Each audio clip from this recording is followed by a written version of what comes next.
G'day, it's Rob here again. Well, just a very short video to show you that I'm still working on this unique engine.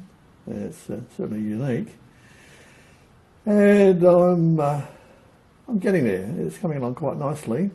So, yeah, I've been doing a bit at a time when I get a moment.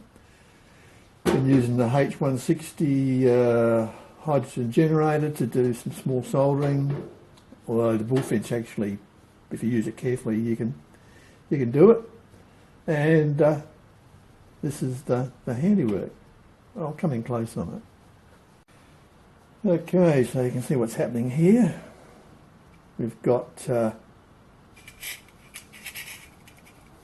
couple of mounting brackets, and they'll have some supports of some sort go down onto a wooden base.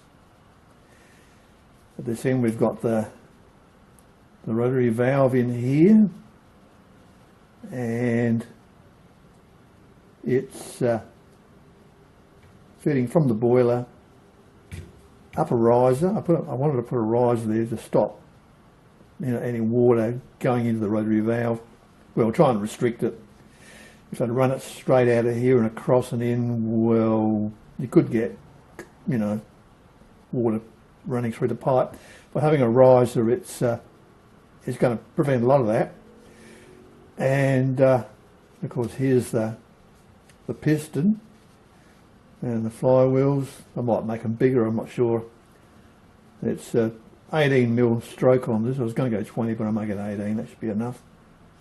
So it's just a matter of now make up the conrod, which will basically be that length. That's fully in, that's fully up. Top of compression, I suppose you could say. So that's the conrod will be next. Make that little jigger up, and we're getting pretty close to getting it running. Now,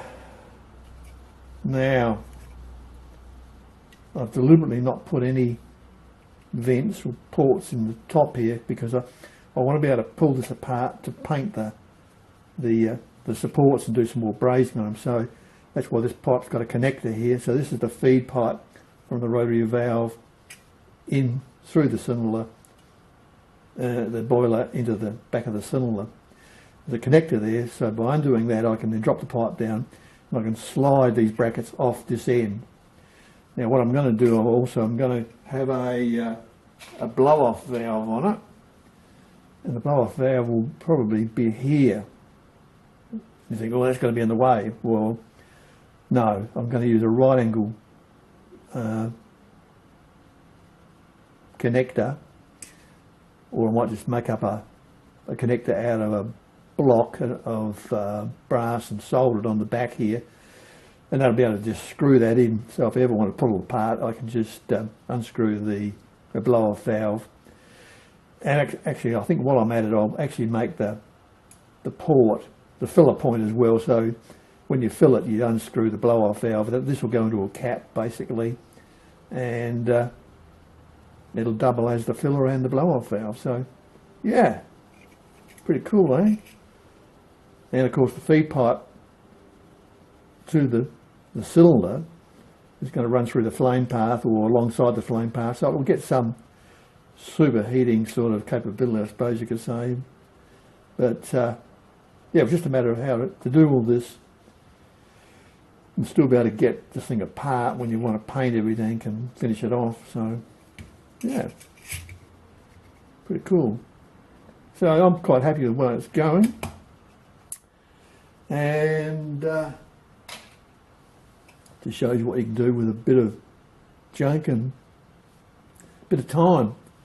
So it'll be certainly a unique little engine. And as far as the stand, well, I'll either have a leg each side of these rings come down. I'll have four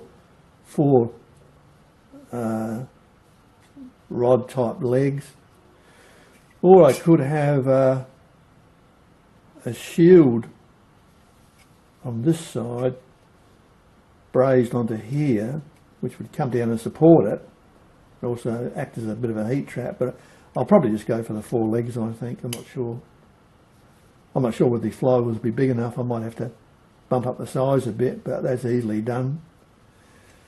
And of course I've got this supported, the directory valve's got a side support as well as the central support, so we've got it nice and rigid. And yeah, soldering it together wasn't too bad. And I did try and bend this in one go, but I couldn't get it right, so I did it in 2 sections and just put a joiner pipe in and just soldered that in, so that'll look all right, look good. So there you go guys, quick and dirty, state of play, not far to go now. And what I'll do is once I get the filler plug in, connector in, I'll get it running on compressed air first, make sure everything's right before I switch to, get it set up for steam completely.